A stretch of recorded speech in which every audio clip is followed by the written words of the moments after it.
Hello दोस्तों, आप सभी का स्वागत है मदर्स क्लासेस के इस प्लेटफॉर्म पे। मैं अंकित आप सभी का स्वागत करता हूं। आइए हम लोग देख रहे थे 10 कदम सीरीज को आगे कंटिन्यू करते हैं। उसके पहले सर्वप्रथम इस वीडियो को लाइक करेंगे, जो लोग नए हो चैनल पर चैनल को सब्सक्राइब करेंगे और अपने दोस्तों को शेयर करेंगे। और एक जरूरी सूचना ये है कि इसी वीडियो के डिस्क्रिप्शन में विभिन्न सोशल मीडिया चैनल जैसे इंस्टाग्राम, फेसबुक, यूट्यूब, टेलीग्राम और व्हाट्सएप चैनल का लिंक दिया गया है। तो आप लोग जाकर वहां से फॉलो कर लीजिए, जुड़ जाइए, ताकि सभी प्रकार के अपडेट आप लोगों को आसानी से मिलते रहें। और हमारा कॉन्टेक्ट नंबर और ईमेल आईडी दिए जा रहे हैं नीचे यहाँ पे, तो आप लोग वहां से आप लोग कांटेक्ट कर सकते हैं हमको उस माध्यम से भी। और यहाँ बगल में QR code Instagram Telegram WhatsApp channel का हमारा जो है क्यूआर कोड यहाँ बगल में दिखाया जा रहा होगा, तो आप लोग वहां से स्कैन करके हमसे जुड़ सकते हैं और हमको फॉलो कर सकते हैं।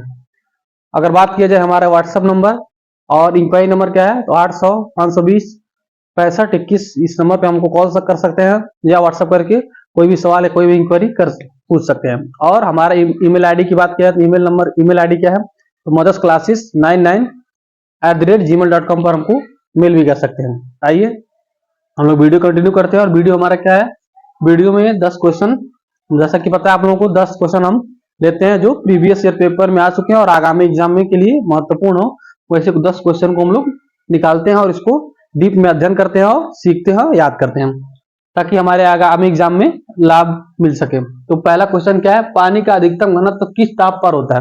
तो आप लोग ध्यान रखेंगे, पानी का अधिकतम घनत्व जो होता है किस ताप पर होता है, 4 डिग्री सेल्सियस पे पानी का अधिकतम घनत्व होता है। तो आप लोग ध्यान रखेंगे, अगर पानी का देखा जाए अधिकतम किस ताप पर वाष्प बन जाता है, तो 100 डिग्री सेल्सियस पे वाष्प बन जाता है।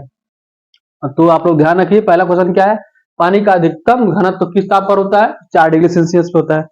क्वेश्चन नंबर 2 आज का, गौतम बुद्ध का जन्म कहाँ हुआ था। तो गौतम बुद्ध का जन्म हुआ था लुम्बिनी। कहाँ हुआ था, लुम्बिनी में, जो वर्तमान में नेपाल में स्थित है, वहां पे इनका जन्म होता है। महात्मा बुद्ध या गौतम बुद्ध का इनका जन्म होता है। और मृत्यु निधन महापरिनिर्वाण उत्तर प्रदेश के कुशीनगर जिले में होता है। तो आप लोग ध्यान रखेंगे, तो महापरिनिर्वाण अगर देखा जाए तो उत्तर प्रदेश के कुशीनगर में होता है मृत्यु। और जन्म कहाँ होता है महात्मा बुद्ध का, तो लुम्बिनी नेपाल में वर्तमान में है, यहाँ पे इनका जन्म होता है महात्मा बुद्ध का। अगला देखा जाए क्वेश्चन नंबर 3, केवाईसी का पूरा नाम क्या। अब जैसा कि वर्तमान परिवेश में हम लोग देख रहे हैं, हर चीजें डिजिटल हो रही है, हर डिजिटल काम में, हर जगह बैंक से लेकर किसी भी कार्य में केवाईसी अनिवार्य हो गया है। तो केवाईसी का फुल फॉर्म हमारे लिए आगामी एग्जाम के लिए बहुत ही महत्वपूर्ण जाता है। तो आप लोग देखेंगे केवाईसी का फुल फॉर्म या पूरा नाम क्या है, तो know your customer, know your customer, ये क्या है, हमारा केवाईसी का पूरा नाम है। तो आप लोग ध्यान रखेंगे, केवाईसी का पूरा नाम क्या है, नो योर कस्टमर। अगला देखा जाए गुजरात राज्य का गठन कब हुआ था। तो आप लोग ध्यान दीजिए, गुजरात राज्य का गठन हुआ था 1 मई 1960 को। क्या हुआ था, गुजरात राज्य का गठन हुआ था। तो आप लोग ध्यान रखेंगे, गुजरात राज्य का गठन 1 मई 1960 को होता है। और देखा जाए तो 1 मई 1960 में दो राज्यों का 1 मई को क्या होता है, गठन होता है, एक गुजरात का और एक महाराष्ट्र राज्य का। तो आप लोग ध्यान रखेंगे, 1 मई को दो राज्य क्या होते हैं, अपना स्टेटहुड मनाते हैं, गुजरात राज्य और महाराष्ट्र राज्य। गुजरात की बात किया जाए तो गुजरात की राजधानी गांधीनगर, और वर्तमान में वहां के मुख्यमंत्री कौन है, भूपेंद्र भाई पटेल हैं, और राज्यपाल कौन है, आचार्य देवव्रत। अगर बात किया जाए महाराष्ट्र की, तो महाराष्ट्र की राजधानी क्या है, मुंबई। अगला आते हैं हम लोग 5वां नंबर क्वेश्चन, पृथ्वी के सबसे निकटतम ग्रह कौन सा है। तो पृथ्वी का सबसे निकटतम ग्रह कौन होता है, कौन सा है, तो शुक्र है। कौन है, कौन सा ग्रह है, शुक्र। पृथ्वी के सबसे निकटतम ग्रह अगर बात किया जाए निकटतम ग्रह के, तो शुक्र है। और बात किया जाए जो हमारे वर्तमान में ग्रह कितने हैं, तो वर्तमान में जो हमारे ग्रह है 8 है टोटल, बुध शुक्र पृथ्वी मंगल बृहस्पति शनि अरुण, ये क्या है, इसके क्रम है। तो आप लोग ध्यान रखेंगे, तो पृथ्वी के सबसे निकटतम ग्रह कौन सा है, तो शुक्र है। अगर बात किया जाए तो शुक्र को क्या कहा जाता है, चमकीला ग्रह कहा जाता है। और नीला ग्रह किसको कहा जाता है, तो पृथ्वी को कहा जाता है। काला ग्रह किसे कहा जाता है, तो शनि को कहा जाता है। तो आप लोग ध्यान रखेंगे, सबसे छोटा ग्रह कौन सा है, तो बुध है। सबसे दूर स्थित ग्रह कौन सा है? वरुण है। सबसे नजदीक स्थित ग्रह कौन सा है सूर्य से? तो बुध है। तो यहाँ से बहुत सारे फैक्ट बनते हैं, तो आप लोग ध्यान रखेंगे, ठीक है। अगर बात किया जाए तो पृथ्वी का एकमात्र ग्रह उपग्रह कौन है? तो चंद्रमा है। कौन है? चंद्रमा। अगला क्वेश्चन अगला है 6ठा नंबर क्वेश्चन, शिमला समझौता किन दो देशों के बीच हुआ था? तो आप लोग ध्यान रखेंगे, शिमला समझौता जो होता है भारत और पाकिस्तान, भारत और पाकिस्तान के बीच क्या होता है? शिमला समझौता होता है। तो आप लोग ध्यान रखेंगे, शिमला समझौता किन दो देशों के बीच होता है? भारत और पाकिस्तान। पाकिस्तान की राजधानी क्या है? इस्लामाबाद। और पाकिस्तान की करेंसी क्या है? पाकिस्तानी रुपया। तो आप लोग ध्यान रखिए। और पाकिस्तान के बारे में और अगर फैक्ट देखा जाए, पाकिस्तान और इंडिया की बॉर्डर लाइन को क्या कहते हैं? Red Cliff line. और अगर बात किया जाए पाकिस्तान के बारे में, तो पाकिस्तान में जो वर्तमान में क्या मुद्रा चलती है? पाकिस्तानी रुपया। और यहाँ की राजधानी क्या है? इस्लामाबाद। और अगर देखा जाए पाकिस्तान के प्रथम राष्ट्रपति कौन थे? मोहम्मद अली जिन्ना थे, या प्रथम गवर्नर जनरल भी वही है, मोहम्मद अली जिन्ना। अगला आते हैं क्वेश्चन नंबर 7 पे, भारत का नोबेल पुरस्कार किस क्षेत्र में मिला था? तो भारत का पहला, यहाँ पे पहला लिखा जाएगा, भारत का पहला नोबेल पुरस्कार किस क्षेत्र में दिया गया था? तो आप लोग ध्यान रखेंगे, साहित्य के क्षेत्र में। किस क्षेत्र में? साहित्य के क्षेत्र में दिया गया था भारत का पहला नोबेल पुरस्कार। अब किसको दिया गया था? तो सन 1913 में रविंद्रनाथ टैगोर को उनकी रचना गीतांजलि के लिए क्या हुआ था? भारत का पहला नोबेल पुरस्कार मिला था। किस क्षेत्र में? साहित्य के क्षेत्र में दिया गया था। अगर बात किया जाए तो नोबेल पुरस्कार प्रत्येक वर्ष 6 क्षेत्रों में दिया जाता है, 6 स्पेसिफिक क्षेत्रों में दिया जाता है। और प्रत्येक क्षेत्र में मैक्सिमम 3 लोगों को क्या होता है? जैसे भौतिकी का या रसायन का, जिसका भी दिया जाएगा मैक्सिमम, या बायोलॉजी का, तो मैक्सिमम 3 लोगों को ये पुरस्कार दिया जाता है, नोबेल पुरस्कार। ये भी आप लोग ध्यान रखेंगे। तो भारत का पहला नोबेल पुरस्कार किस क्षेत्र में मिला था? साहित्य के क्षेत्र में। किसको मिला था? रविंद्रनाथ टैगोर को 1913 में, उनकी रचना गीतांजलि के लिए। अगला देखा जाए क्वेश्चन नंबर 8, संपत्ति के मौलिक अधिकार को किस संविधान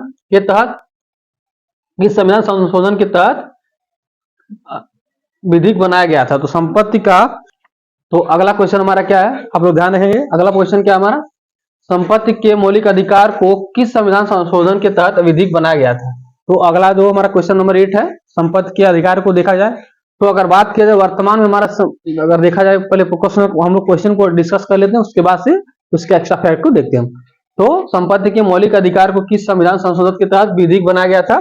तो संविधान संशोधन 44वां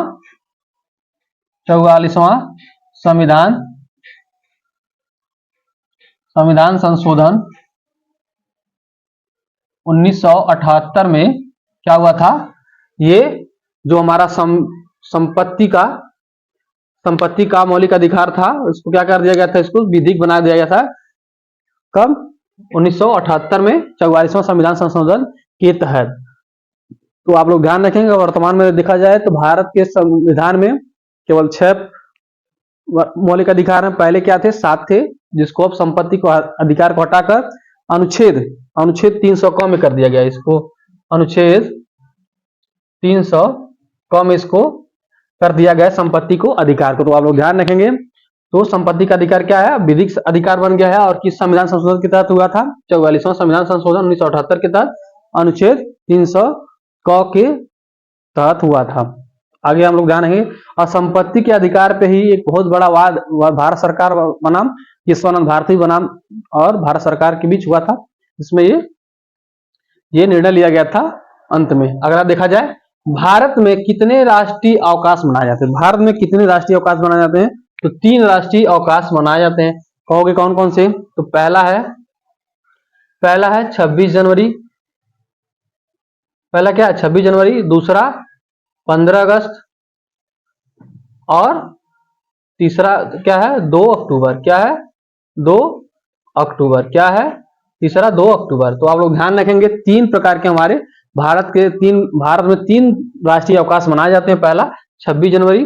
26 जनवरी को क्या होता है? 26 जनवरी 1950 को हमारा भारत का संविधान लागू हुआ होता है पूरे देश में, जिसके तहत हम लोग क्या बनाते हैं? गणतंत्र दिवस मनाते हैं। कब? 26 जनवरी को। रिपब्लिक डे मनाते हैं। अगला 15 अगस्त को, 15 अगस्त 1947 को भारत आजाद हुआ था अंग्रेजों से, तो आप लोग ध्यान रखेंगे। तो इस समय स्वतंत्रता दिवस हम लोग मनाते हैं 15 अगस्त को। और तीसरा क्या, 2 अक्टूबर, 2 अक्टूबर क्या मनाया जाता है, महात्मा गांधी जयंती मनाई जाती है, तो आप लोग ध्यान रखेंगे। और अंतर्राष्ट्रीय यूएन भी इसको अंतर्राष्ट्रीय शांति दिवस के रूप में भी मनाता है, तो आप लोग ध्यान रखेंगे। तो ये 2 अक्टूबर, 3 हमारे क्या है, राष्ट्रीय अवकाश है। 26 जनवरी, 15 अगस्त और 2 अक्टूबर, ये 3 हमारे राष्ट्रीय अवकाश हैं।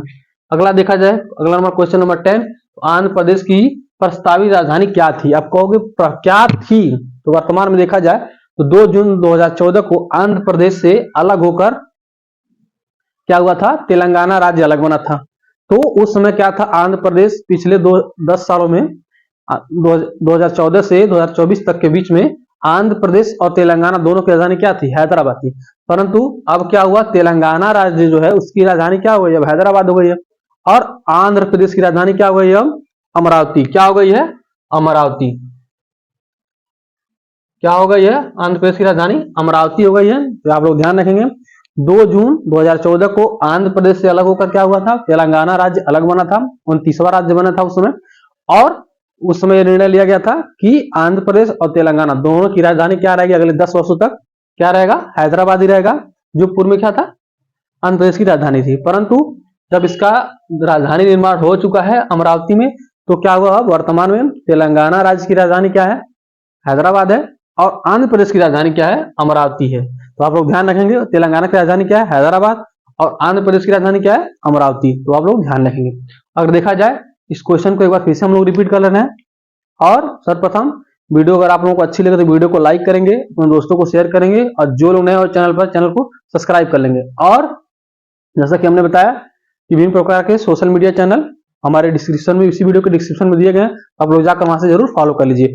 आते हैं फिर से एक बार वीडियो को हम लोग देख लेते हैं, आते हैं फिर से हम लोग एक बार क्वेश्चन को देख लेते हैं। तो पहला क्वेश्चन क्या था, फिर पानी का अधिकतम घनत्व किस ताप पर होता है, 4 डिग्री सेल्सियस पर होता है।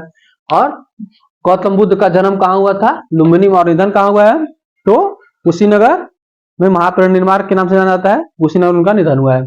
और केवाईसी का पूरा नाम क्या है, नो योर कस्टमर केवाईसी का पूरा नाम है। गुजरात राज्य का गठन का हुआ था 1 मई 1960 को हुआ था, और इसी 1 मई को ही क्या हुआ था, महाराष्ट्र राज्य का भी गठन हुआ था।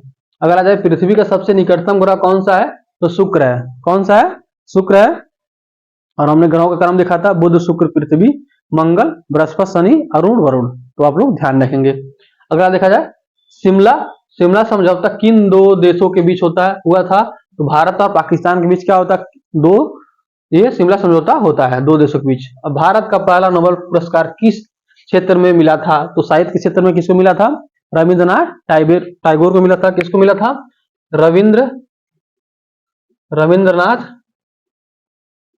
टैगोर को क्या मिला था, साहित्य के क्षेत्र में 1913 में ये पुरस्कार मिला था।